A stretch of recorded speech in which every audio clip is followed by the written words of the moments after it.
New South Wales Bicentennial Oral History Project.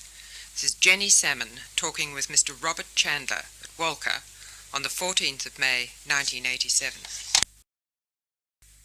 So, what's your full name and where were you born? Yeah, my father's name was Amos John Chandler. He came out here from England when he was about, I think he was 9 years old when he came out here.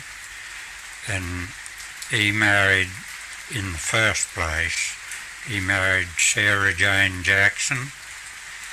Well, they had 5 children. She died, and he married Anne Rose Cameron, and there was 13 to that marriage. I'm one of them. So what's your full name?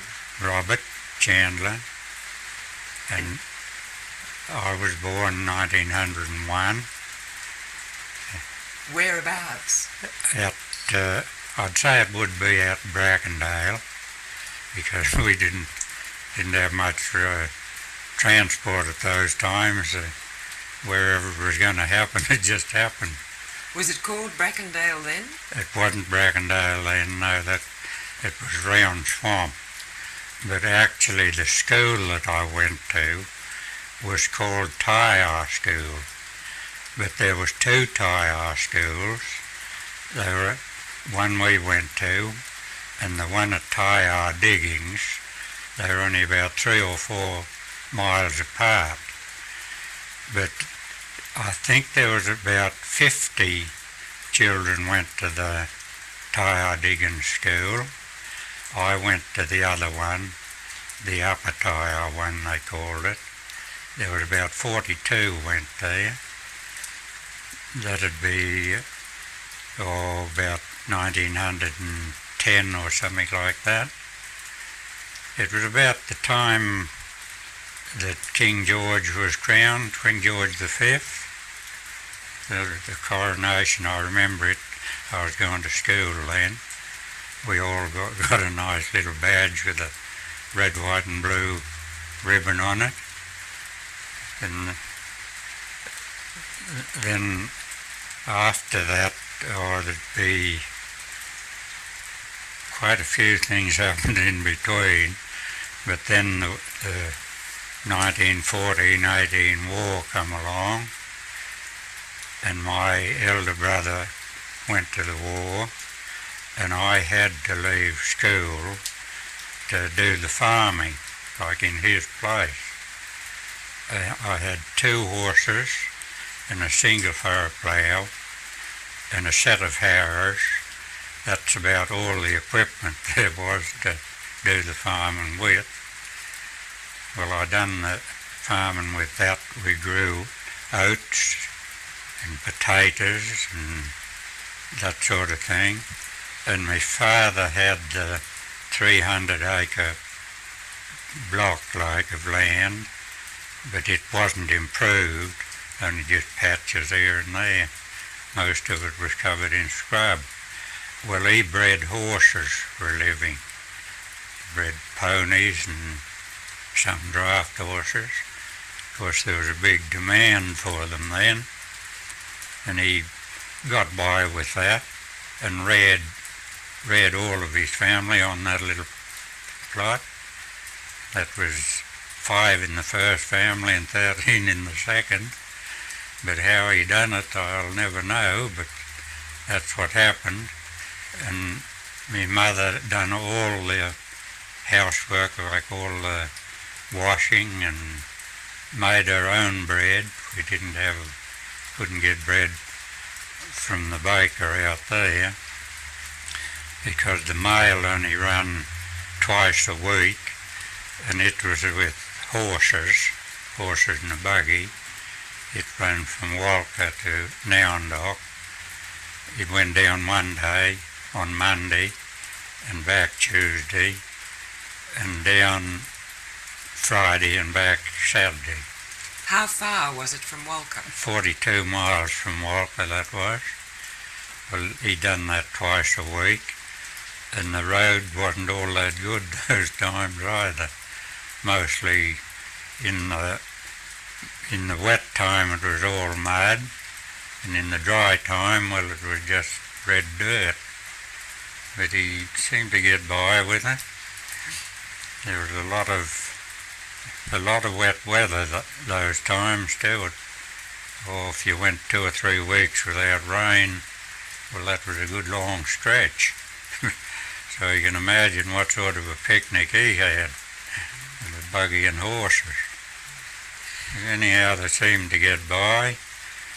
Well, then, when the war ended, that'd be 1918, well, before the war ended, my father drove a bullock team, like as well as bred the horses. He carted wool from all around that area to Walcha Road, and he took a load of posts down, fence posts down, that'd be May 1918, and he got killed with the bullock team on Walcha Road Hill. What happened? He went to apparently he went to wind the brake, and it was all like loose stones and that then. The road was just loose stones. Well, what we surmise is he went to wind the brake coming down the hill this side of the top, and apparently put his foot on a stone or something like that and slipped under the back wheel. And the wheel went over him. To put a brake on a bullock Yes, you had wagon. to wind it. You had to get down beside it, did you? Yes, you had to get right alongside the wagon and wind the handle like to wind the brake on. Well, apparently when he went to wind the brake on, that's what happened. He slipped under the wheel and the wagon went over him. Was he travelling alone? There was nobody with him, like he was on his own. And he didn't die just then, but he died just about midnight that night. That'd be the last day in May 1918. Well, then we had a bit of a battle then on between the younger brothers and that sort of thing. We managed to get by with the bullock team. We drove it. Well, we used to pull logs out of brush near Old Tyre out onto the road, and then 2 horse wagons had picked them up there and take them to Uralla, to the sawmill. That was softwood, like it wasn't hardwood. And then, things went on just normal. We battled along the best we could. And then I went to Gundawindi for a time when I was about 19, I think I was. I put in 12 months up there, and I was on doing the run for a mail contractor with horses. That was 68 miles I had to travel on horseback, and led a pack horse, rode one horse and led a pack horse. But I had 6 changes of horses on that run, and I think it rained all the time I was on it. I don't think it let up. But anyhow, I done that for, I don't know just how long now, a few months anyhow.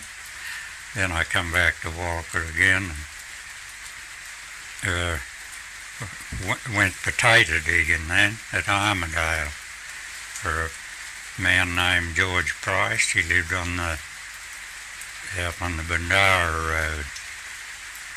You dug the potatoes those times with a fork, garden fork. There was no machinery or anything like that. And we used to get $1 a bag. That was a 140-pound bag to dig the potatoes. He made fairly good money too, 14 shillings a day he'd make sometimes. Well, that was pretty big money. Well, that year I dug 1,050 bags of potatoes out of the one paddock, just with a fork. Well, when I finished there, I went to work in an orchard, Jake's orchard out the Bandara Road. I worked there for 3.5 years. I stayed with Jake's. Well, the money we got then, in the winter time when the days were short and you didn't get a whole lot of time in, you got 30 shillings a week and keep, like. And then when the days lengthened out and the fruit crop was on, you was collecting the fruit and sending it away, you used to get 35 shillings a week because you got a lot more time in. There was more hours work then. What fruit did the orchard grow? Cherries. You had cherries and pears, plums, apples, just about all the fruit like that grows in this area. There were 22 acres in the orchard. Well, there was 100 trees to each acre. That was 2,200 trees. The fruit season lasted, from about,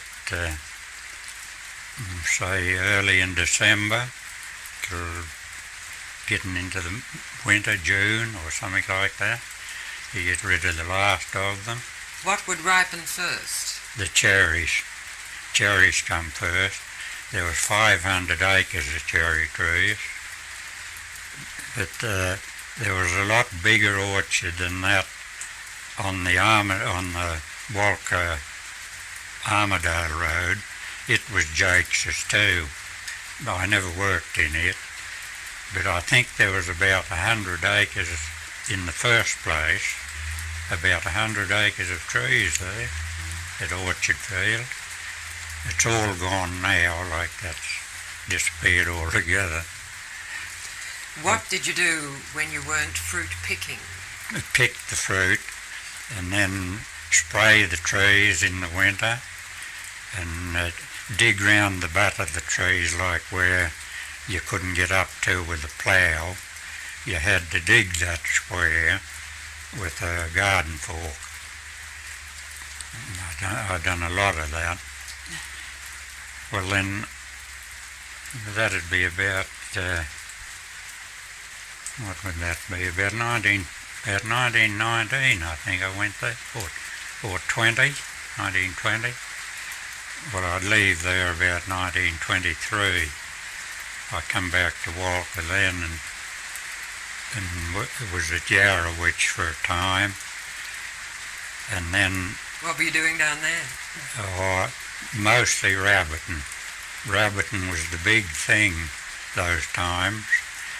There'd have been a lot of people who went hungry, I think, only for the rabbits at that time, because they trapped them for the skins, like just for the skins. Later on they did trap for the freezing works. But we used to get at that time at first about $1 a pound for the skins. Well, you made a fairly good do. How many skins to the pound? About 7 skins to the pound. And you worked about 60 traps. You could work 60 traps, the iron traps you set in the ground. I think that's illegal now, you just don't do that anymore. But you'd make fairly good money at that. But then, not long after the war finished, the rabbit skins went up to about 5 shillings a pound. Well, there was big money in them then. Even the landholders they'd get more out of the rabbits than they would out of their wool clip, some of them, just out of what they got for rabbits. But then that petered out after a while. The rabbit skins went out nearly as quick as they come in. The price went down. They used to make hats out of the fur. I suppose they still do. But then when we got married, that was 1926, I went to work on a place out at Winterburn, Mr. Fennick at Winterburn. I was there for 3.5 years. Mostly what I'd done was dig out bushes. They grew as quick as you could dig them out. Just the scrub growing up. There was no other way of getting rid of them then, no bulldozers or any other way to get rid of them. You just dug them out with a mattock. And they just grew up again nearly as fast as you could dig them out. Was this low scrub or suckers from trees? Yeah, it was a scrub like bushes, or they'd be up to, say, 3 or 4 or 5 feet high, the like of that. But they'd grow that thick. You could belt away for half a day and just reach back and get your dinner. Where you sit it down, they was that thick, or pretty near it anyhow. But anyhow, after I left there, I went on the Shire then. It was the Apsley Shire then. It was the Apsley Shire and the municipal hadn't amalgamated at that time. It was the Apsley Shire. Well, we had pretty hard slugging on it for a while. Used to have to dig the trench to put the pipes in and pipe culverts and then just fill them in by hand. It'd be raining most of the time and cold. I think that's what's done this to me, that arthritis. I think it might have had a lot to do with catching up with me. But after that I went on a grader. It was drawn by a Fordson tractor, the old T-model Fordson, with cleats on the wheels. But I drove it for about 4 or 5 years. And then they combined the two together and put the grader on as part of the plant, like it joined onto the tractor. Well, one man could operate the two then.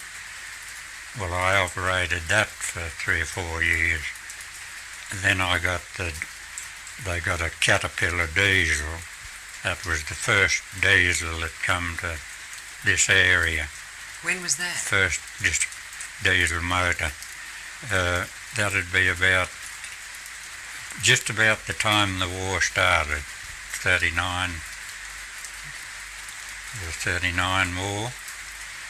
Well, I drove it then, and when they wanted the equipment like up north to put down roads and that sort of thing, I took it down to the other side of Maitland, but I left it there because I'd enlisted in the Air Force and I got my call up while I was there.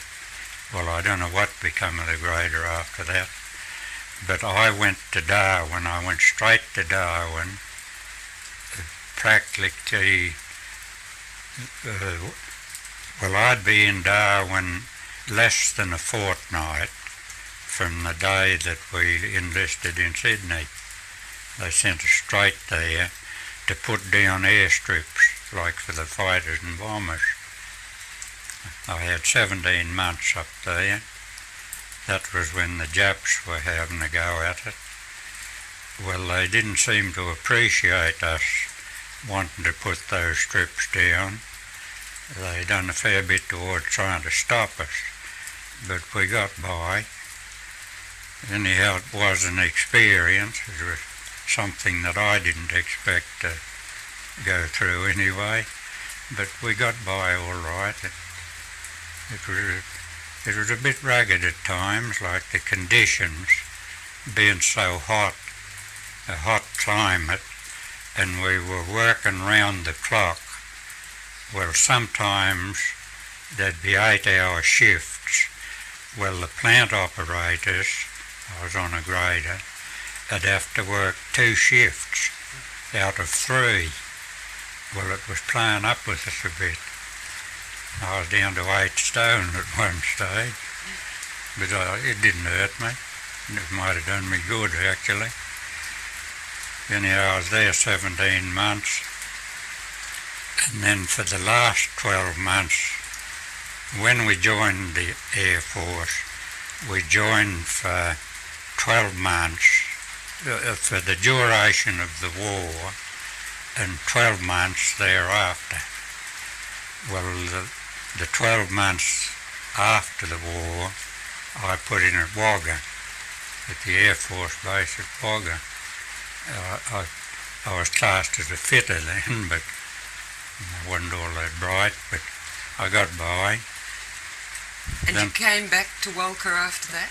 When we got out of the Air Force, got our discharge, I come back to Walcha and went on the shire again that I'd left, went on the same job.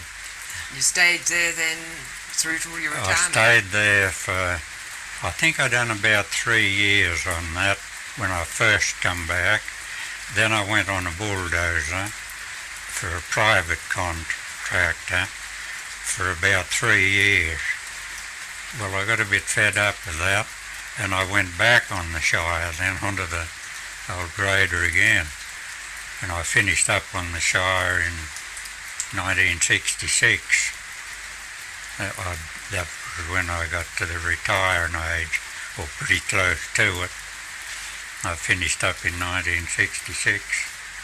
Well, then I've been fiddling about. I went over to Port Macquarie for 3 years there. Well, I suppose you'd call it a sort of an extended holiday, I don't know, but I had 3 years over there on the campground. Then I come back here and I got this place here, and I had a lot of work to do on it, but I'm still working on it, more or less. How many acres have you got here in this town block? There's 1 acre in this, a little bit over. An acre and 6 perches, but I don't know what a perch might be. It'll be some part of an acre anyhow. But I put in all my time. Now I get in a bit of time keeping the fence standing up and little bits and pieces. If I didn't have anything like that to do, well, I just don't know.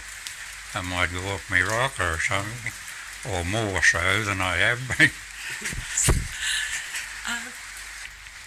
To go back to when you were young and growing up at Brackendale. Yeah. How old was your eldest brother from the first family when you were born? The oldest brother. That would be the stepbrother. He'd be about 12 years, 12 or 13 years older than me when I was born. That's what age he'd be when I was born. And so how long would there have been between him at 12 and the last child? The youngest one. Oh dear.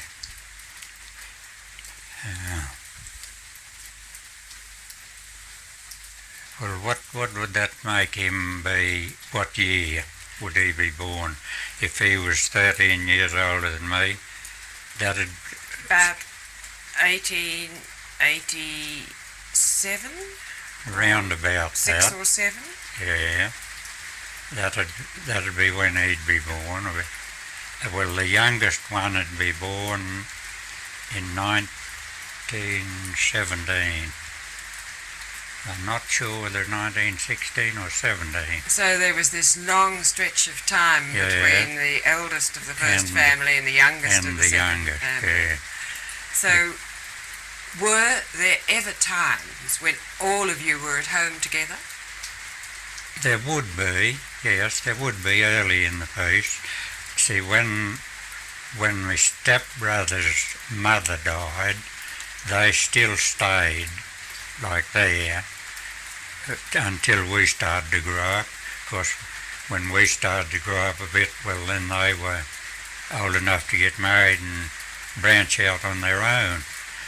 I can still remember when my oldest stepbrother got married. I can remember him getting married. I wasn't very old, but I can remember. I was just wondering how the house stretched to contain this very big family. What was your house like? Well, it was a little bit congested at times, but they keep build another room onto it, and then perhaps another bit of a building out somewhere on its own for the bigger ones to get in. But they were a bit congested but they were all small, so they'd all doss in together, perhaps. Double bed might hold 4 or something like that. What was it like sleeping, sharing with your brothers? Oh, all right. Oh, yes, we didn't wrangle all that much. Sometimes there'd be a bit of a brawl start, but not all that much. Oh, yes, so and then later on, well, the older one started to get away, and then it wasn't so congested then. What was your house like? Had your father built it? Yes, it was the first house had a shingle roof made out of split slabs like the walls, and shingle roof on top made out of wooden shingles. And then there was the other one alongside, like there was 2 places, the space in between. The other one it was slabs too, but it had an iron roof, and we didn't have any tank. The tank was more or less a luxury then, but we had a spring with a well in it down below the house. We carried the water from there in buckets up to the house to do all the chores and all the water we used. Oh, beautiful water too, clear as crystal, and all was cold. All was cold, didn't matter how hot a day it was. Well, sometimes the butter in the summertime, the butter would get pretty runny, and no fridges or anything like that. We'd take it down to the well and just hang it down nearly touching the water to keep it cool, to stop it from running away. It kept cool under there. It was good. Well, then on weekends, Sundays, like they were all big families all round. I think the smallest one was about 11 or 12 in the family. Well, on Sundays we'd go to one of the neighbours to play rounders, a game they played with a rounder ball. It's something like, it must be something like the baseball that is now, I think. You just hit the ball and run. Had bases all round to run. Well, if you happened to hit it and somebody caught on the full, you was out.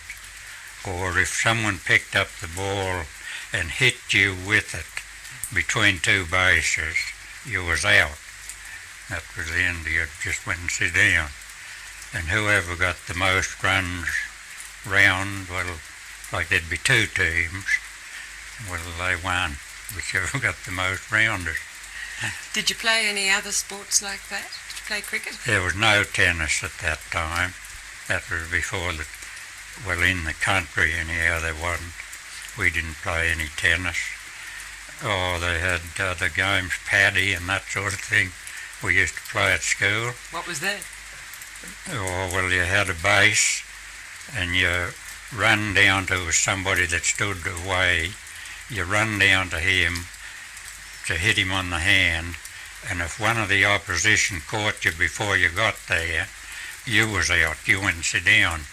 Well, you done that until all of one side was out. Well, that side won, the one that didn't run out of men, you might say. Did the girls play with you? Yeah, all the girls and boys all played together. At school as well as at school weekend? as well as...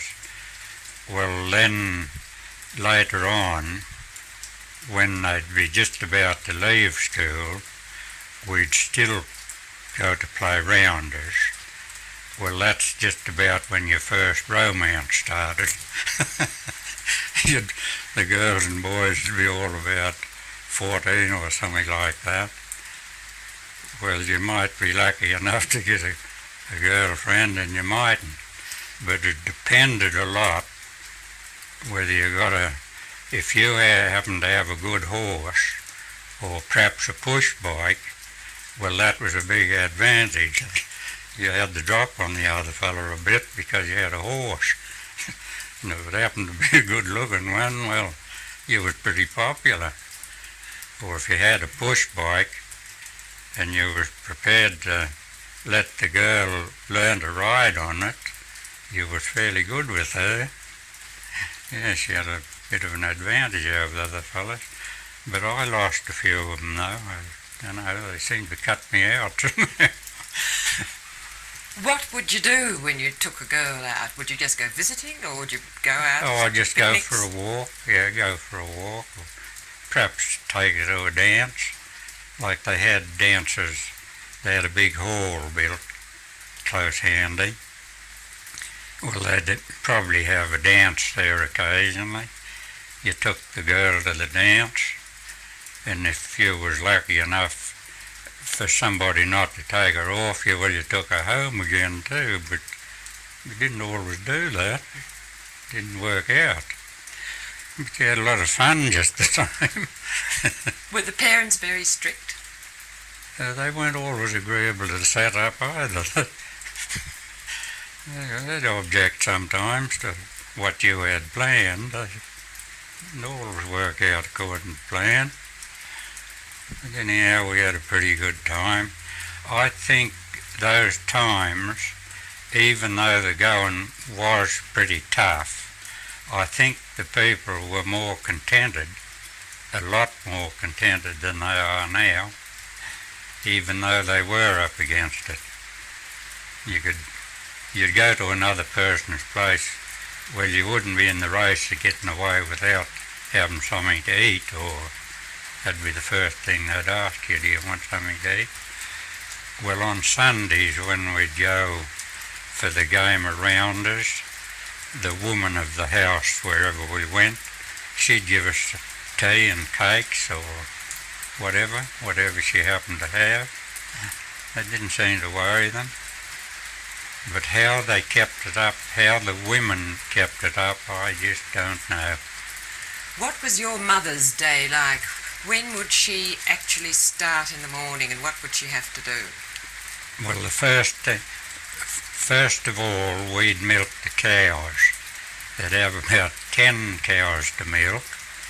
We'd have to milk the cows while she got breakfast ready. Well, by that time, it'd be nearly time to go to school. She'd cut our lunch. We'd all take our lunch. She'd have to have something for us to eat to take to school. That'd be about 8:30 or 9 o'clock. Well, then when we come back from school, we'd have to get the cows in again, like to shut the calves up for the night so they wouldn't get the milk. We did it next morning. But the women must have had a tough time. They'd have to make the bread. And what they had to start off with, they'd have a yeast bottle, like they'd put hops and other stuff in it, and it'd have to hang up on the wall or somewhere until the yeast fermented. And that's what they used to make the bread rise. Well, then they'd only have a camp oven hanging over the open fire to cook that bread in. They'd make it into about 4 big loaves, like in the round oven. Well, they'd have to do that pretty often, see whether there was a dozen kids or something like that, to get some all the time. They must have been working overtime. Besides keeping our clothes mended, and well, they used to make clothes for us. They'd make trousers for the younger ones and dresses for the girls, and mostly the girls used to wear a dress and bonnet made out of the same material, like the old poke bonnet. They'd be, or print, I think they used to call the material. Some would be red and blue, red and white, red and blue, white and blue, all the rest of it. But whatever the dress was made out of, mostly the bonnet was made of the same thing. A lot of the time we didn't wear boots at all. The younger ones, like, oh, you might go for months without putting your boots on. Just go barefoot. Was that because you wanted to, or because the boots were a bit difficult? Mostly because we wanted to, yeah. Didn't always seem to be tied up with the boots on. Couldn't run as fast and that sort of thing. They seemed to hamper you when you had boots on. And your feet, the soles got that way. They was nearly as tough as the sole of the boot after going without them so long. You didn't mind. You could run over stones and thistles and that sort of thing. You might kick a fairly big stone sometime and it'd roll away and you'd hop along on one foot for a while and away you'd go again. Didn't seem to worry you all that much. Oh no, it wasn't all that bad. What sort of meals did your mother cook? Well, mostly you'd have a meat cast. That'd be one of the main things that you'd have. That'd be probably a rum cast with the top knocked out. Well, you'd kill a beast, and what you couldn't keep fresh, you'd make corned beef out of that and put it in the cast. Well, that might last you for 2 or 3 months. You might live out of that cast. Well, she'd cook the meat out of the cast and a heap of potatoes and pumpkin or whatever you had, and just make a meal out of that. And we always got plenty to eat. Oh yes, we had plenty to eat. Did you have green vegetables at all? We grew vegetables, yeah. What did you manage to grow here? You grew all your own vegetables. Like the chief thing was potatoes. Then there'd be pumpkins, and you'd grow cabbage in the garden, cauliflower, or just anything, whatever was going, tomatoes, that sort of thing. Oh no, we lived all right. We didn't do too bad. Did you have fruit trees as well? Yes, the fruit trees. Nearly everybody had an orchard of their own. They'd have pears and plums and apples and that sort of thing. Well, they'd only be in season like for a little while each year. But while they were productive, like the women would make a stack of jam and pickles and all the rest, enough to do up till they come good again, and you started off again then. Oh, you had apples and pears, and there used to be a lot of gooseberries those times. You don't see that many of them now, but nearly everybody had a heap of gooseberry bushes. But, I haven't seen them for a long time myself, not in the last few years. Oh no, we didn't get it all that tough, but I suppose they might consider it a bit tough now, some of them, if they happen to run into it, which I hope they don't. What age were you when you started helping with the farming? I had to leave school when my brother enlisted to do the farming. I don't know whether I was 12 or 13, no, I'd be 13, I think. Yeah. Well, that'd be when I started to do the farming. Well, I kept that up then all right up till, after my father was killed in the accident.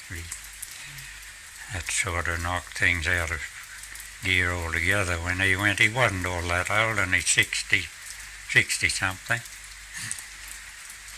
But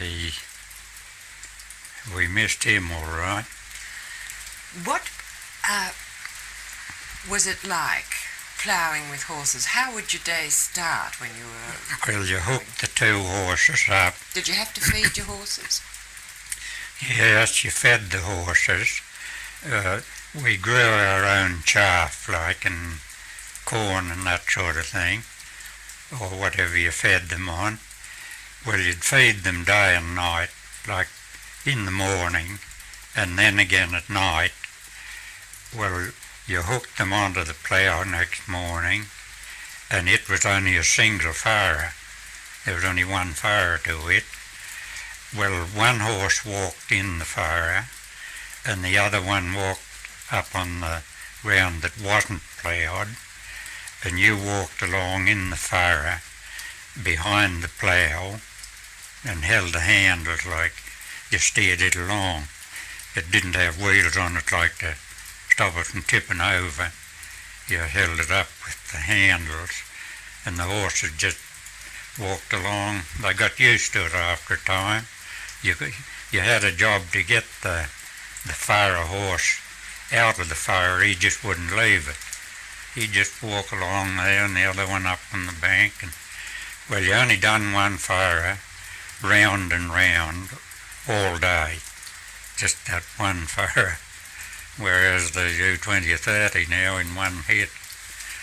But if you could plough, well, it'd have to be a pretty good day, a big day, for you to plough an acre, like with the two horses. That was a big day. Mostly it'd be a fair bit under the acre. It'd depend a lot on the type of ground like that you was ploughing. Some of it would be tougher than other. Well, if the ground was loose, naturally you'd do a bit more than you would in the tougher going. No, it seems you'd think it was extra slow and all the rest of it, but I don't know, time didn't seem to worry all that much those times. You didn't worry too much about the time at all, because I know sometimes when we'd take a load of wool or whatever to Walcha Road, you might get up next morning and there'd be 2 or 3 bullocks you couldn't find. They'd wander away like it was all virgin timber, mostly green timber. Well, they'd wander away from the others. You might be all day finding them. Well, you didn't worry. When you got them, you hooked them up and away you went again. The time didn't seem to worry you all that much. No, the days were long, and maybe sometimes you might meet somebody else with a team. He'd pull up on the side of the road, you'd pull up alongside of him. You might yarn there for 3 or 4 hours. Yeah, you wouldn't worry about the bullocks that stand there till you was ready to go again. When you'd reckon you'd yarn long enough, well, away you'd go, one each way, one way, one the other, wherever you was going. Sometimes you might get to Walcha Road with a load of wool, and there'd probably be 3 or 4 other teams there waiting to be unloaded, like to get their wool off they'd only send a certain amount of trucks. Well, you had to wait until your turn come to get unloaded. Well, you might camp on the flat there for 3 or 4 days with your load on the wagon before you got it off. Yeah, sometimes there wouldn't be enough trucks.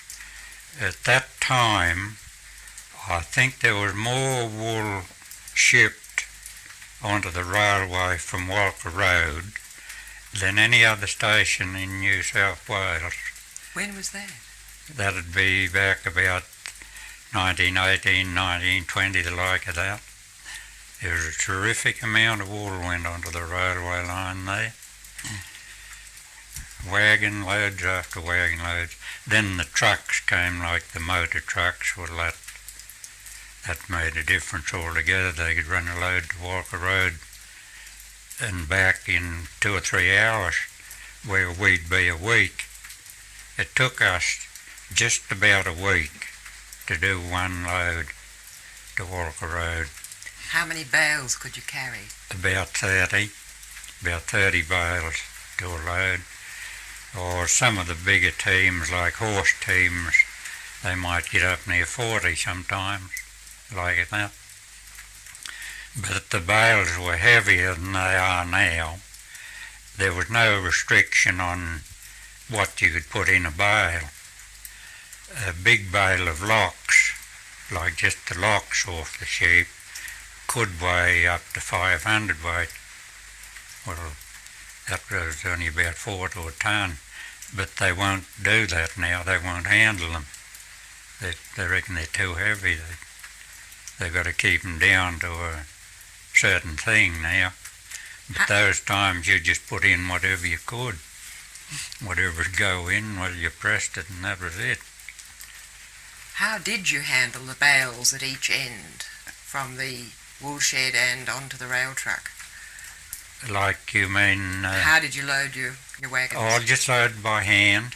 They had a stage built outside the shed, like where they rolled the bales out onto the stage, and then you load them off the stage onto the wagon.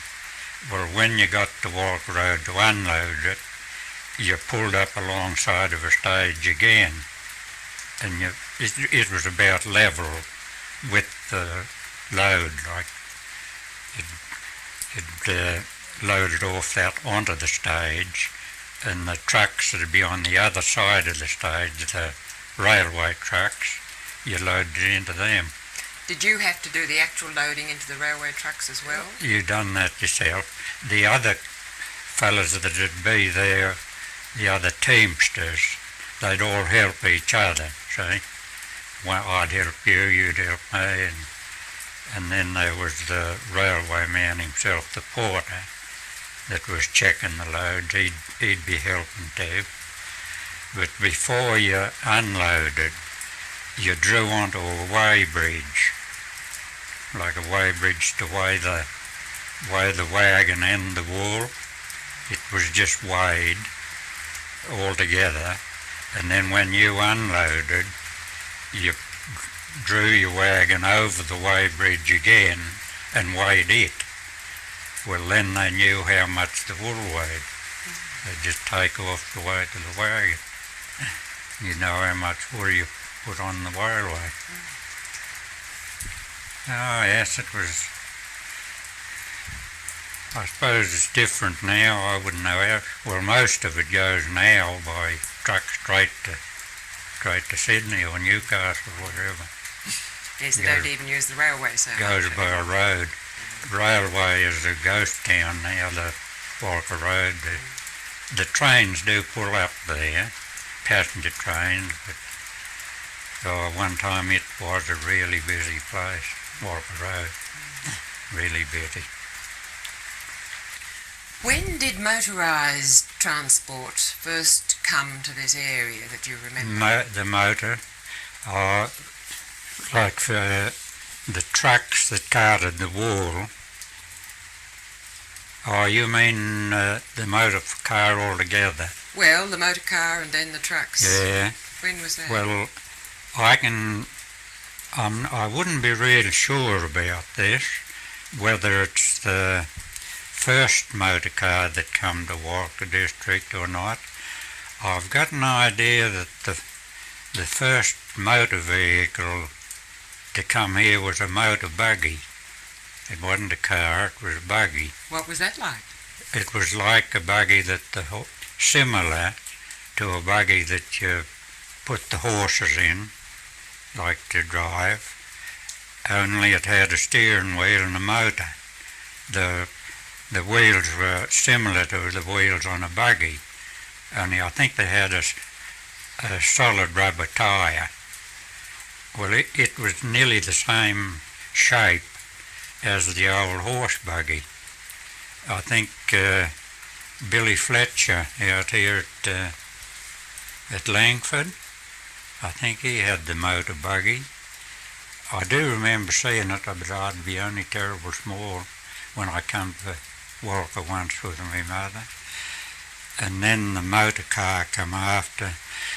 Well, the first motor car I can remember was a man named Gus Hook that lived at Tyre Station down between here and Yarrowitch, Tyre River. I think that was the first motor car I saw. Well, when he got it, I just forget what make it was now, but I think it was a Darwin or something like that. It was a French make. Well, anyhow, when he got the car, the driver come with it. Nobody else drove it, only the driver that come with the car, until they got Mr. Hook got to drive it himself. Well, I remember one time they talked about it. I didn't see it, but he took some women one day, that was after he learned to drive, out to see the Apsley Falls, and he wasn't real confident, like whether he was going to stop when he wanted to or not. He was a big man, a big powerful man he was, and he was coming close to the falls, not too far away from it, and he'd forgot what he was to do, like to pull up. And they reckon he jumped out of the car and picked the back of it up and let the back wheel spin, like to stop it from going any further. It just held it there till one of them switched the ignition off and stopped the engine. He reckoned he forgot altogether like to push the clutch down and pull the brake on. He'd forgot about doing that. Now they reckon that was a fact. He jumped out of the car and lifted the back of it up so the wheels spun in the air, stop it from going any further. Well, you wouldn't want to fall down the Apsley Gorge, would you? You just would not, no. Especially a carload like that. Yes, no, it's pretty deep down in that gorge, isn't it? Yes. Well, then after... Hang on. We might... Yes, the next car after that, I think Dr. Stevens had it. You know where Dr. Stevens' surgery used to be then? Up here on near the monument. Just straight opposite the monument. He lived there and that was his surgery too. But when I first remember Dr. Stevens, like Dr. Sammy Stevens they called him, he was the only doctor here. He didn't have a motor vehicle at all. Wherever he went, he drove a buggy or, well, you can imagine what sort of a problem he'd have, just on horseback or the horse and buggy, to go all over the district when somebody wanted him. And there was no telephones either. If you wanted the doctor or you wanted to see him, you drove a horse or you rode a horse or whatever. And if you wanted to get the doctor out to your place, well, you rode to town and he rode back on horseback to your place. That's the only way you had to travel. Or drove the buggy, whatever. Yes, I remember one of my little sisters, she'd only be 4 years old, and she got burnt. Her clothes got alight and she got burnt. She died a couple of days, 2 or 3 days after. Well, Dr. Stevens had to ride from here out there, that's 20 miles, to see to her, like when we wanted the doctor to go to see her. But she didn't live. It was too much. Well, that's how he travelled about. Well, then he got a car. That was the next one I knew. Well, from then on, they started to come in dribs and drabs. Then whoever could afford one got one, and they'd only be a couple of £100 like to buy one. That'd be about $400 now to buy a new car. And you're registered for about £4, cost to register it, and about 5 shillings to get a licence to drive it. So there was quite a few of the coves on the land like that had a bit of territory and sheep and wool and that sort of thing and cattle to sell. Well, they got up to a motor car. You were getting up pretty well when you got to the motor car stage. You were getting up pretty well by then. But later on they come, well, Bowden's had the first trucks. That's the Bowden's that's there now, the Bowden's garage.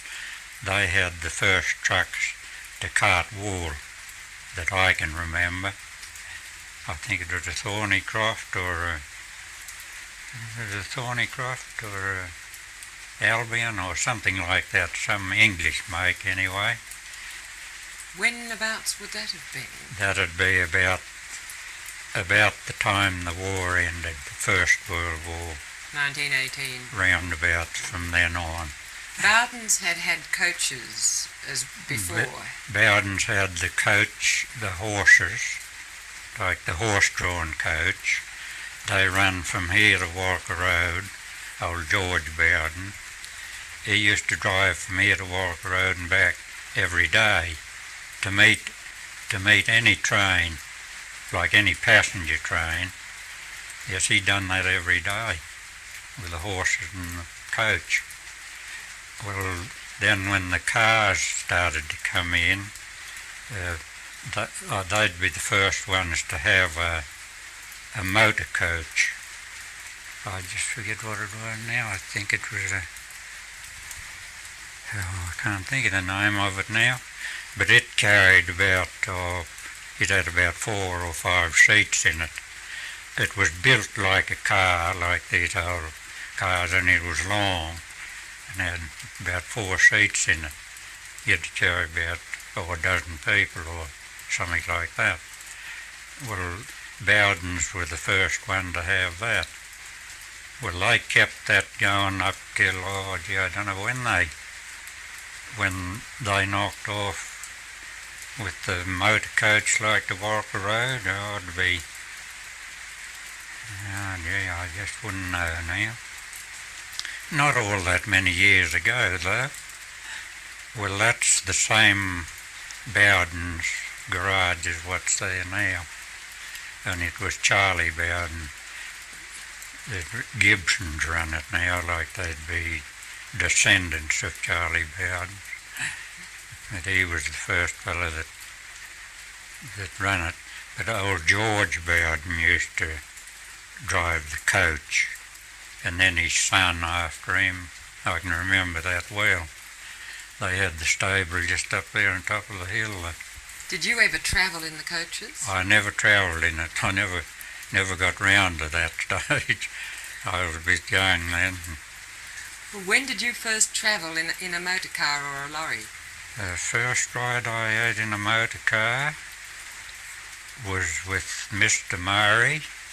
He lived alongside of us at St. Albans. Well, he got a Buick. It was a Buick, a 4-cylinder Buick, and Mr. Ireland, he lived on the opposite side, back this way. He got a Buick too. They were the first 2 cars around our area. They both got them about the same time. One was a 4-cylinder and the other was a 6. Well, they'd be the first ones round there. And then Mr. Marchant, I think, was the next one that got one. He got a... can't think the name of it now either. But how did you feel when you first went in? Oh, gee, you felt right up in the air. Oh, Gurky, if you had a riding a motor car, you talked about it for a long time after that.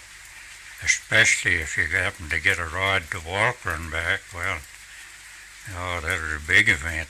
Oh, Gurky, yeah. You very seldom got that. Oh, from then on, they just come thicker and thicker. Nearly everybody had one then. And the first one I had was just after we got married. That'd be about 1927, first one I got.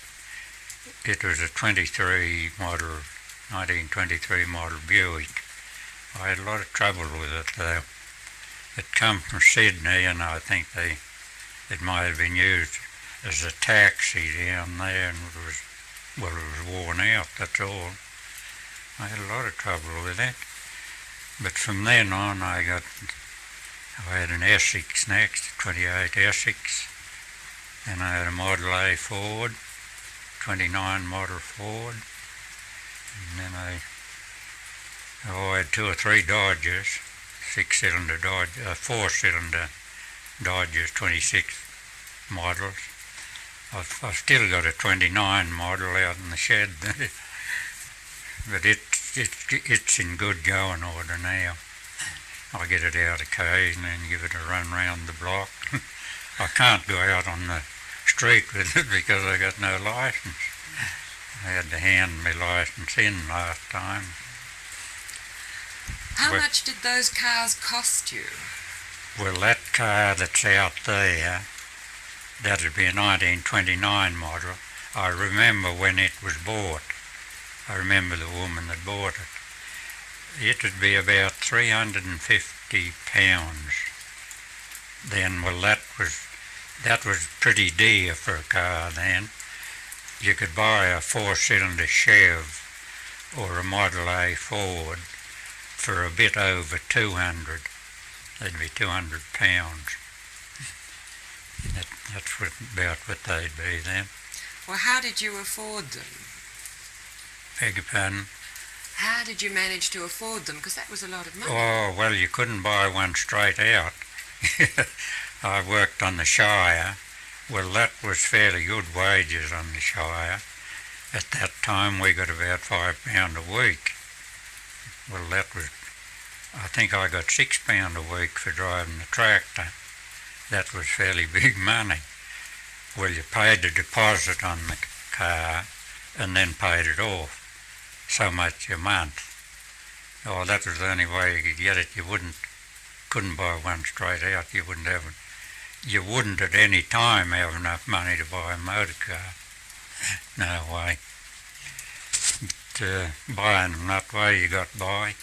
But a tyre then it'd be only about £4 or £5 for a tyre. And you didn't wear that many out because the roads weren't hard like they are now, like the bitumen, the tarred roads. Mostly the roads were only just natural dirt. Some of them were gravel. Well, tyres would last a long time, because unless it was stony country, the stones would knock them about a bit.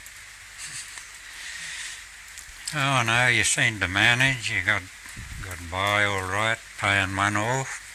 But it took about anything up to 2 years to pay it off. But while you were paying it off, you were using it. Must have made a lot of difference to your life to have a car. Otherwise, just horses or the push yes, yeah, my way. Did you get about the district much more? Or did you just use the car for necessary things? No, you'd probably only... Well, most people... I had to use mine, like working on the Shire. I had to use it to get back and forwards. but most of the landholders, they might only come to town once a month.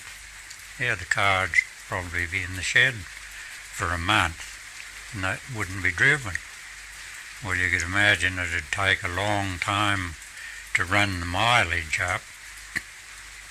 Well, the car I've got there now would have only done about 50,000 miles, and it's, 57 years or something like that old. Well, when I got it, there'd only be the woman that had it before me would have had it for 10 years to put 40,000 miles on it. That's about how fast she drove in 10 years. I know you didn't travel then like you do now. Lots of times if you did want to go somewhere, well, you caught a horse and rode him. You tried to save that petrol. But petrol then was about 10 shillings for a 4-gallon tin.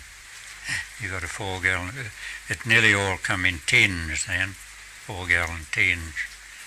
And after they got drums, 40-gallon drums.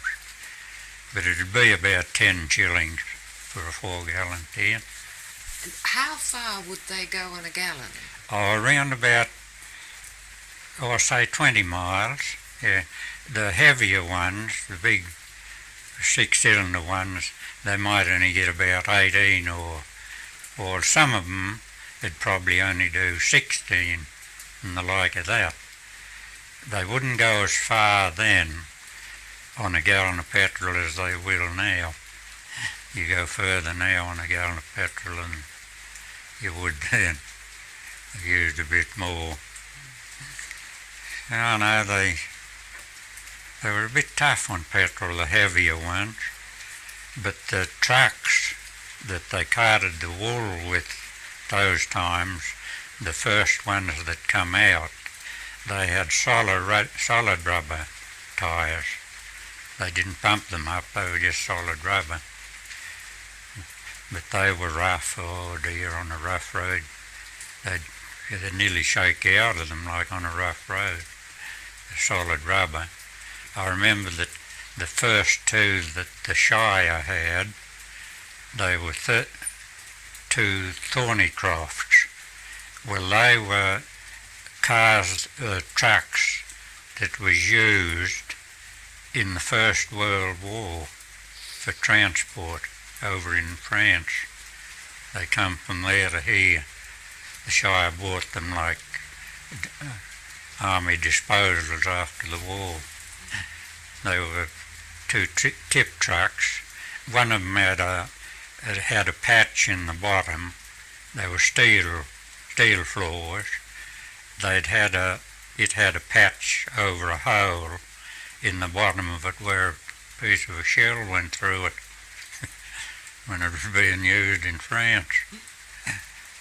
Thornycrofts they were.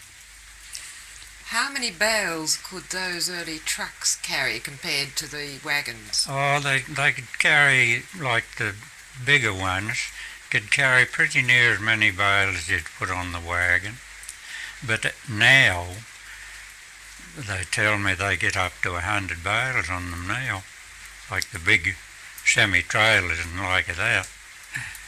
Well, that's a lot of wool, 100 bales. As you're saying, they're lighter bales. Yeah, they're lighter bales, of course, yeah. No, they carry some big loads on them now. You wouldn't think of carrying a load like that on a wagon. No way. Tell me about the road to Port Macquarie. Did you ever travel down that road with your teams or later with cars? No, I didn't travel on that, but one time they used to take wool that way to Port Macquarie with the bullock teams. Old Mr. Marchant, like there's still Marchants about here, their grandfather, he used to drive a bullock team to Port Macquarie and cart wool down there. That was over the old convict road. not the road that's there now. That was the road I might have been talking about this morning, the Hailstone Pinch and those sort of places. That's what they had to go over with the bullock team. Well, some of the hills would be that steep to get down with the bullock team, the brakes couldn't hold. And they'd cut down a big tree and put a chain round it and hook it onto the wagon to hold it. The tree dragging along the ground to hold it to get down the hill to the bottom. They'd unhook off it when they got to the bottom, and away they'd go again. But it was too steep for the brakes and the bullocks to hold the wagon down the hill. But what the wagon that he used, well, it wasn't a wagon. It was what they call a turtle. They used to call it a turtle. It was only had 2 wheels instead of 4. It only had 2 wheels, but it was fairly long. It was nearly as long as a wagon, and the wheels under the middle, about somewhere near the centre. Well, they'd have to load that even, like so, a fair bit of weight on the tail, or there'd be too much weight on the bullocks. The 2 polers, the bullocks in the pole, had to carry that on the back of their neck. Well, if they had that loaded too far forward, it'd drive the bullocks into the ground. What was the advantage of the 2-wheeler? I don't know why it was. I don't know whether it was cheaper to buy but that was quite common, one thing, to see pretty near as long as a wagon with only 2 wheels under it instead of 4. But that was the disadvantage with it. It was so hard on the bullocks. They had the 2 polers had to carry that, the weight of that on the back of their neck. Now, the wagons that were used around here, were some of them made in Walcha? Yes, yeah. Yeah, they made wagons in Walcha.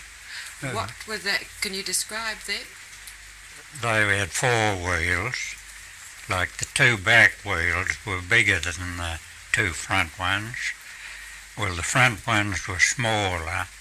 Why they were smaller? So they could run round back under the tray of the wagon, like to turn short. If all the wheels had been big, well, them front ones would have caught on the wagon when you went to go round a turn. So the front ones were smaller, so they'd run under and wouldn't catch on the wagon. Now that was the idea of that. Well, Bill Scott used to build wagons. He was there's some of his people about here, his daughters. One was married to Gibson, Mrs. Gibson. He was a blacksmith. He was one of the main blacksmiths. And Huey Doak, he was the wheelwright. He could build wheels, like the wheels for the wagon. He could build the wagon too, but he could make wheels and all, like out of wood, all made out of wood. He could make them. There was quite a few. Well, there's one down there in the Historical Society now. It could be one of the wagons they built. Would he use local timber? Yeah, mostly box. I think for the wheels it'd be special timber, like it'd be some kind of box, real tough sort of box. And they used to get the fellies for the wheels, like what went the round part. They'd get them. They'd be all cut into shape when they got them. There'd be a firm that they'd get them off. Well, then they'd have to chisel the holes in, like for the spokes, and the box of the wheel, the wooden box, they'd chisel that out and fit the spokes in, and then to tighten the wheel together, they'd heat the tyre. It'd be made to fit the wheel, but it'd have to fit tight. Well, see, you couldn't put it on and get it tight, cold. They'd heat the tyre, the steel tyre, it'd expand, and they'd slip it onto the wheel and then drop it into the water to tighten it. Well, you couldn't get the tyre off, like it'd tighten all the woodwork when it shrunk. It'd tighten all the woodwork so it couldn't fall apart. Did you have much trouble with wheels when you were travelling with the wagons? You would at times, like when they got old, or when the wood shrunk. See, the tyre come loose. You'd have to get the tyre cut and shut, then they call it. You'd get it, the blacksmith would cut it, and he'd take a little piece out and join it together again and put it back on the same as you would with a new wheel. And they call that the cut and shut a tyre. Well, it tightened the wheel up again, and you were right then. What happened if you had trouble while you were out travelling? Oh, well, you could be in bother, eh? You might even have to take your load off, or jack the wagon up and take that wheel off and get somebody to take it to the wheelwright and bring it back and put it on again. So, but lots of times, and a lot of when it come wet weather, you'd have a lot of trouble. You'd get bogged, like the wagon had bogged down. You might have to pull your load off sometimes before you'd get out of the bog hole, and then carry your load from where you unloaded it to where you was on solid ground, because you couldn't come back with the wagon. You'd get bogged again. No. So you got in a lot of bother, but you got out of it again. Got in it and got out of it. Did you take an off-sider with you? Enough of which? Did you take an off-sider with you on the wagons? Oh yes, yeah. Yes, you had your tucker box, like. You always had the old tucker box with something in it, like, or it might be a week old, or it might be a fortnight old, perhaps some of it, before you was finished using what was in it. But you just had to put up with that. You just didn't have fresh stuff all the time. Well, then, if you were going on a good long trip, and there were no bakers that along the way, you took some flour and baking powder and made a damper. You just made a damper and cooked it, and you lived on that. Or doughboys, they used to call them. They used to be a bit tough if they didn't rise properly. Like sometimes they wasn't digested without a fair bit of trouble.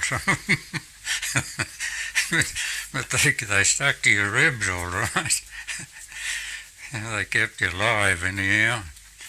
You got by. Yes, sometimes you would get in real bother sometimes, but you just took it in your stride. You got into bother, well, you just got out of it again, that was all. Or somebody would help you out of it.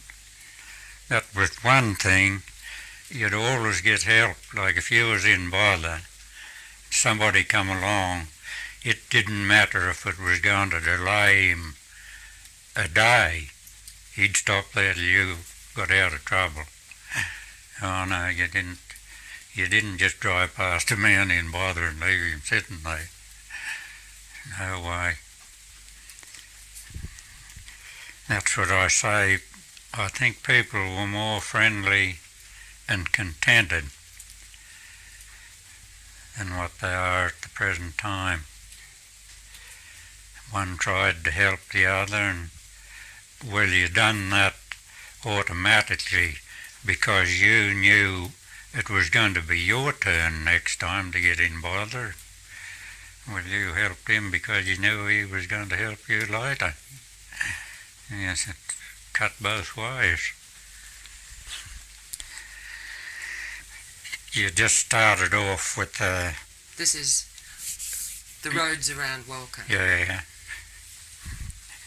Well, they weren't the same alignment as they are now.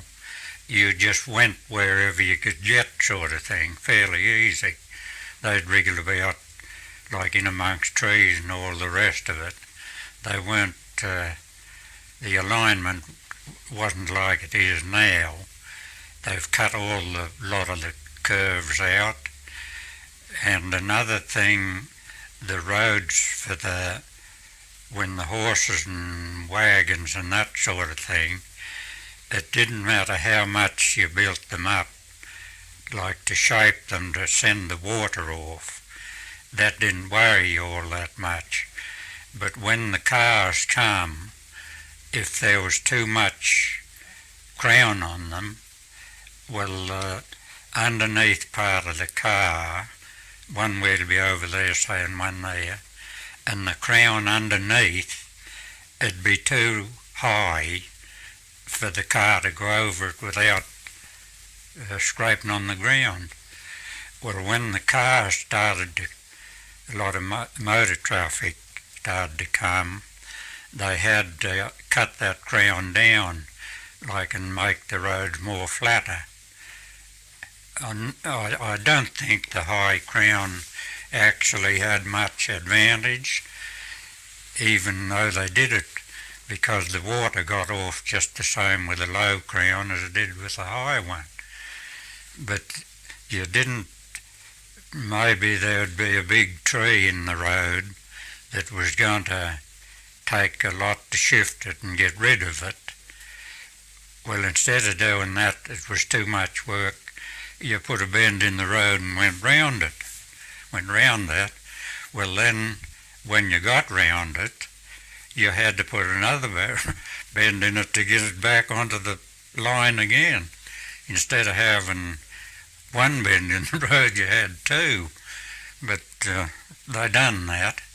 They done it that way.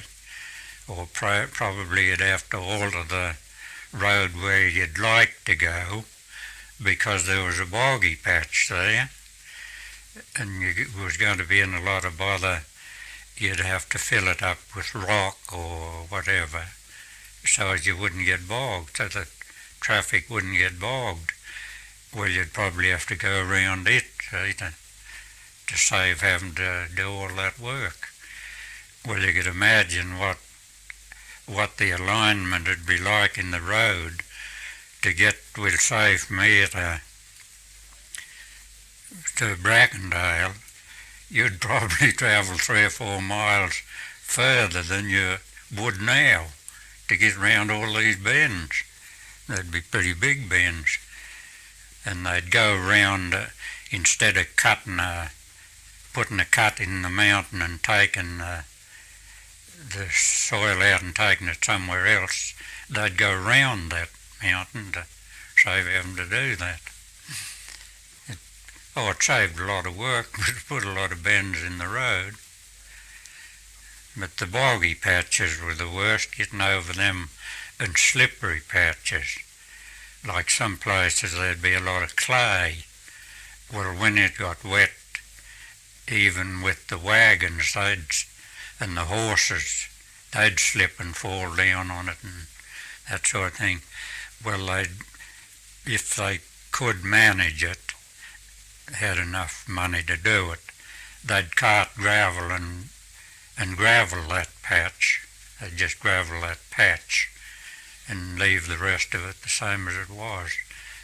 But the roads, they were pretty slippery like, and They weren't good at all. And before they started to make the concrete pipes and put them in, well, in every hollow there was a causeway. There was a little causeway there with water in it. Well, it'd get boggy too, and you'd probably get bogged stuck in a causeway. You'd drive into it with the car and the wheels would spin and there you'd stop. Wait till somebody come along to help you get out of it. Now, there's no comparison at all like in the roads then and now. There isn't any comparison at all. When did they start putting a foundation of rock under the roads? Were they basically just worn bush tracks to start with? Well, the first they done of that here, like on this shire, was from here to Walcha Road. They had a stone crusher, like it was driven with an engine, and they set it up where there was a lot of rock, like basalt rock mostly, and they crushed the rock and spread it on the road. They done that most of the way from here to Walcha Road. That was about the time the war started, because my brother was working on that when he enlisted. Well, later years after, when it used to get terrible corrugated, like when the motor traffic come, the road would get real corrugated, just like a sheet of corrugated iron, and it'd get that rough that you had a job to stay on it, especially with the old solid rubber wheels. Well, in later years after that, they had to rip all that foundation up. They got a big grader with a scarifier on it, and it was driven with a crawler tractor. There was a crawler tractor with cleats on, like wooden rubber tyres, and they ripped all that metal up from here to Walcha Road and got all the big stuff out of it and spread the rest of it out, and then put a top coat of gravel on top of that. It'd be nearly all rock underneath from here to Walcha Road, but that rock was crushed, like it was crushed and put up there, and they done other strips of it too between here and the Dock. The foundation was right, but I don't know what caused it being so hard underneath, I suppose, and the vibration of the rubber wheels on it used to make it corrugate. It was a bit hard to understand. I still don't know whether they've worked out what caused it. It seems to get worse as it goes along, doesn't it? Yeah. I mean, you get a bounce from one to the other that makes each one worse in a progressive way. I've got an idea what did cause it, or had a lot to do with it, was the way that the cars were sprung those times. So they had that long spring, the long elliptic springs. Well, I think the car would get a bounce up, and it'd do that regular. It'd hit there and hit there and hit there, like in regular distances apart.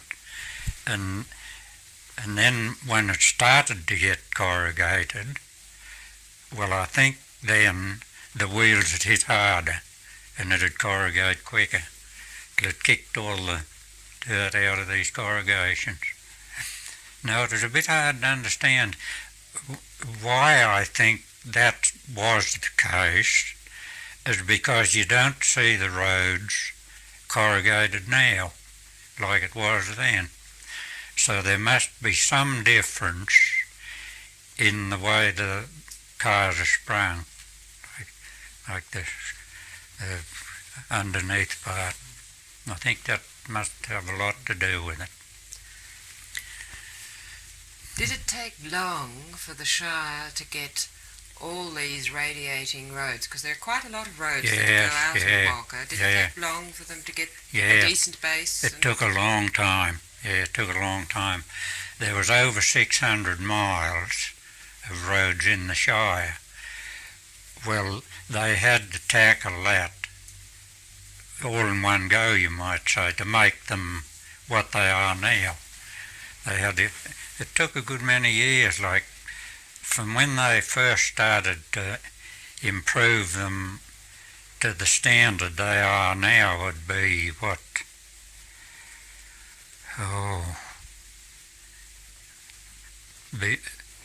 the time of the Second World War. Before the Second World War, the roads weren't all that good, but they've improved them to what they are now since then, I'd say, or a bit before the Second World War.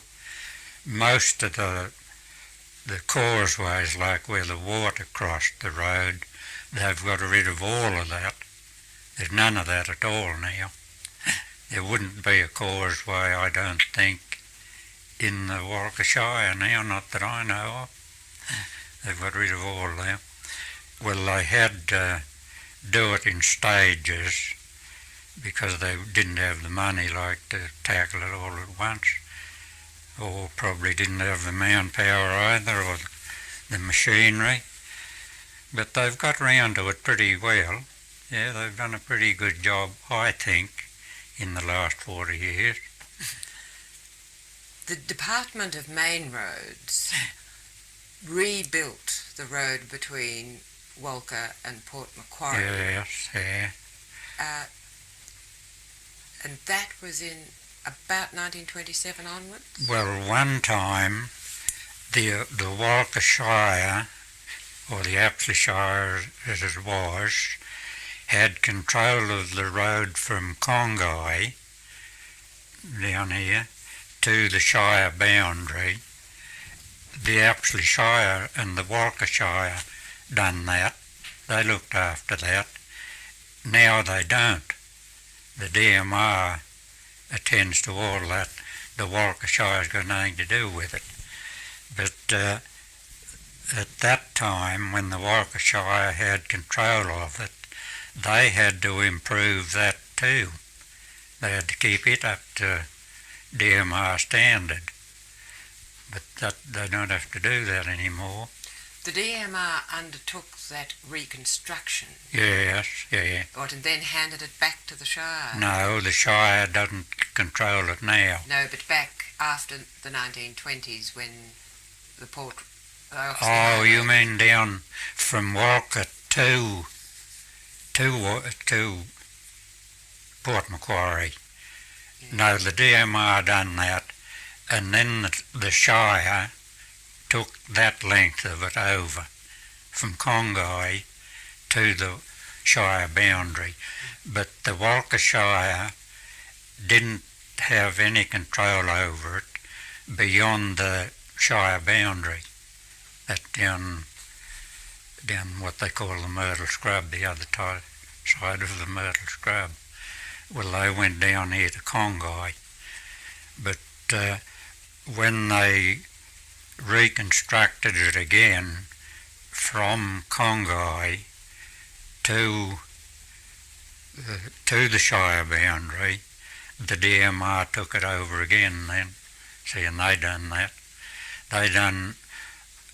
It's not that many years ago since they done from here, like towards Warhope, the second time, like they improved the grade and took all the tops out of the mountains and that sort of thing. It's not all that long, only 20 years since they done that. But now this Shire doesn't control that. The DMR controls that. They look after it altogether. But the roads going off that to other places, the Shire does that. They've got control of that.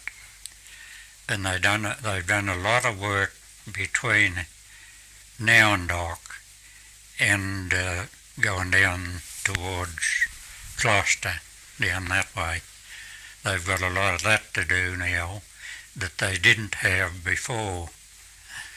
So now they're working on that and getting it up to the stage where it can be sealed like tarred.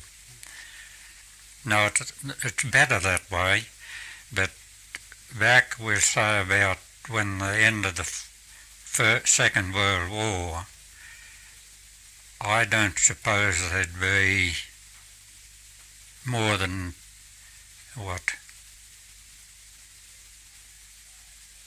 10 or 12 miles of tarred road in the Walcha Shire.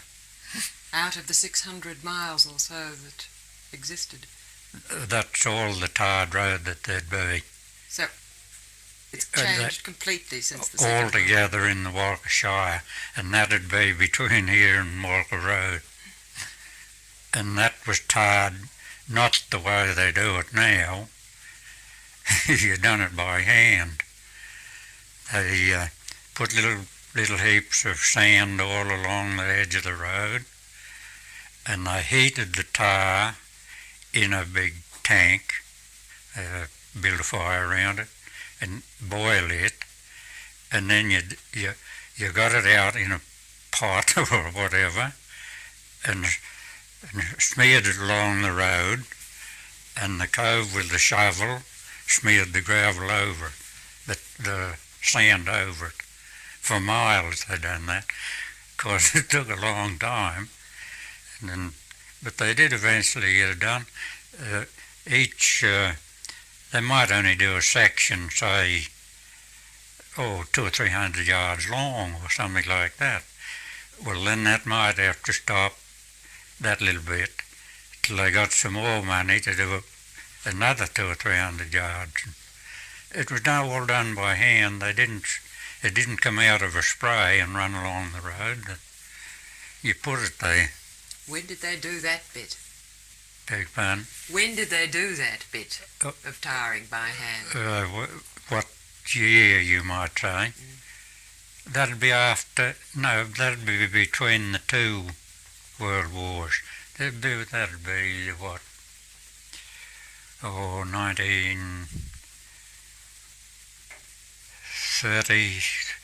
1930, between 30 and 40, I suppose, or something like that. About 1930 or something like that. Well, the changes you've seen, Mr. Chandler, are immense, really, because when you were young, Walcha was a self-supporting sort of a centre with a lot of outlying centres like Brackendale. Oh, yes, there was a school there was a school at Tyre, there was one at Brackendale, there was one at the 9 Mile out here. Between here and Brackendale, there was there was 3 schools in 20 miles. And then there was one at Tyre and one at Boggy Creek. So there'd only be, walking distance, and there'd be a school. Or, if there would be, I think the furthest that the kiddies would have to go to school when I was going to school, some of them would ride. There might be up to 7 miles. Well, they might ride to school, like on horseback. Well, there'd be nobody, I wouldn't say, any further than 7 miles away from a school. Just a little bush school. Well, that went out altogether. There's none there now. There's no school at Brackendale, none at Tyre, none at Boggy Creek, or none at the 9 Mile. They run the buses there now and bring all the kids in there. No, I know the schools, some of them were only subsidised school. The government would pay a certain amount, and the parents and citizens would probably have to put in enough to make up to keep him there, so that he wouldn't walk out on them. No, there might only be, some of the little schools might only have a dozen kiddies altogether. But there was 40 odd went to Brackendale, and I think there was up to 50 at Tyre. Well, that was within those two schools would only be 4 mile apart. Well, there'd be 90 kids going to school there, and they lived in that area. Like they're not there anymore, they're gone. That's what I can't understand. 50 or 60 years later, there's not as many inhabitants in those places now as there was 60, 70 years ago. Well, the families are a lot smaller. They're a lot smaller, and there's less of them.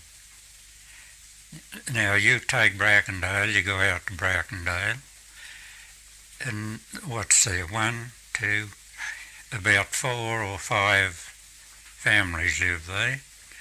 One time, there'd be 10 or 15 in that same area.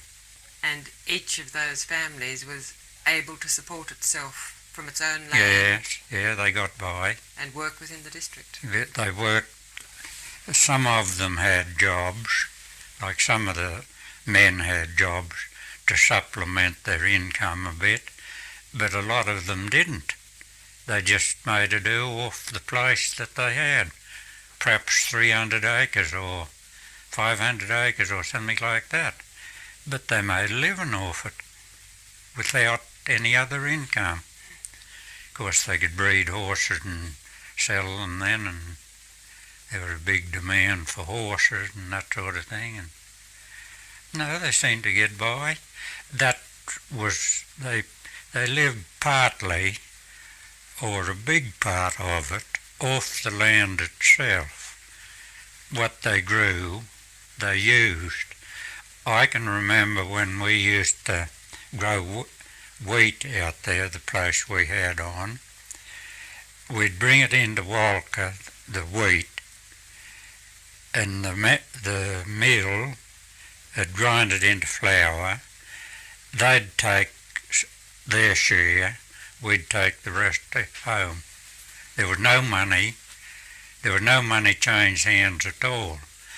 They took what they thought was a fair share to make it into flour. We took the rest of it home in flour. How many years did you do that for, do you remember? Oh, well, I wouldn't know. But that was how they were doing it.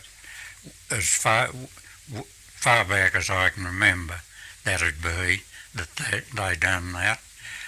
Well, they didn't have any machines to cut the crop either. They cut it with a reap hook. Yeah, the men that done the reap, and they'd come round. You'd employ them. I don't know whether they done it by you paid them so much a day. I think you paid them so much an acre. Like, sure, of course, one fellow might loaf on the other or sort of thing, but there might be 2 or 3 of them in the one paddock. I've got one of the hooks out there now that they cut it with, in the shed out there. Well, they reaped it with the hook, and they made the band that held it together to make it into a sheaf. They made it out of the wheat itself, like get a few straws and twitch the heads of them together, put it round the thing. There was no string on it like it, just made out of the wheat itself, made into sheaves, and then they run it through one of them. You see one down there, the thrashing machine at the old historical. They put it through that then to get the wheat. It was driven with a steam engine. Yeah, I've worked around one of them a bit, with the old thrashing machine, chaff cutter. I used to be glad when they'd be coming round. They'd come round like periodically. They drag the machines round. They do mine. They'd go at the next fellow and do his and that.